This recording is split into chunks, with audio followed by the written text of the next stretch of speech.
ഈ ജനറേഷനിൽ മലയാള സിനിമയിലെ ഏറ്റവും മികച്ച മ്യൂസിക് ഡയറക്ടർ ആരാണെന്ന് ചോദിച്ചാൽ ഭൂരിഭാഗം പേരും പറയുന്നൊരു ഉത്തരം ജെയ്ക്സ് ബിജോയ് എന്നാണ്. പേഴ്സണലി എനിക്കും ജെയ്ക്സ് ബിജോയ് എന്ന് തന്നെയാണ് അഭിപ്രായം.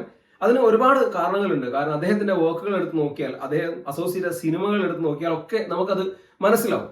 ഈ വർഷം തന്നെ അദ്ദേഹം ചെയ്ത 2 വർക്കുകൾ തുടരുമാണെങ്കിലും അതുപോലെ ലോകയാണെങ്കിലും 2 തരത്തിലുള്ള വർക്കുകളാണ്, 2 തരത്തിലുള്ള പാട്ടുകളാണ്, 2 തരത്തിലുള്ള ബാക്ക്ഗ്രൗണ്ട് സ്കോർ ആണ്. ഇതെല്ലാം ഗംഭീരമായി തന്നെ ജെയ്ക്സ് ചെയ്തിട്ടുണ്ട്. ഏത് തലത്തിലേക്കും സഞ്ചരിച്ച് സിനിമയുടെ ടോൺ അനുസരിച്ച് ബാക്ക്ഗ്രൗണ്ട് സ്കോർ സെറ്റ് ചെയ്യാനും അതുപോലെ പാട്ടുകൾ സെറ്റ് ചെയ്യാനും ഒക്കെ പ്രത്യേകതരം കഴിവാണ് ജെയ്ക്സിനുള്ളത്.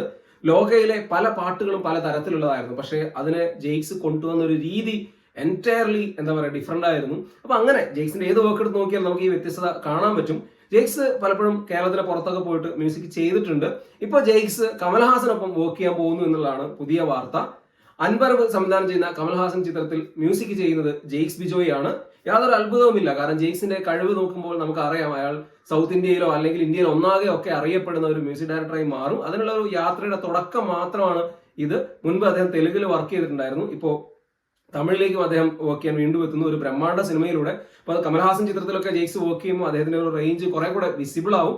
എന്തായാലും ജെയ്ക്സിന്റെ ഒരു ഗംഭീര വർക്കായിട്ട് ആ സിനിമ മാറട്ടെ. അദ്ദേഹത്തിന്റെ വലിയ ഉയരങ്ങളിലേക്കുള്ള യാത്രയുടെ തുടക്കമായിട്ടും ഇത് മാറട്ടെ.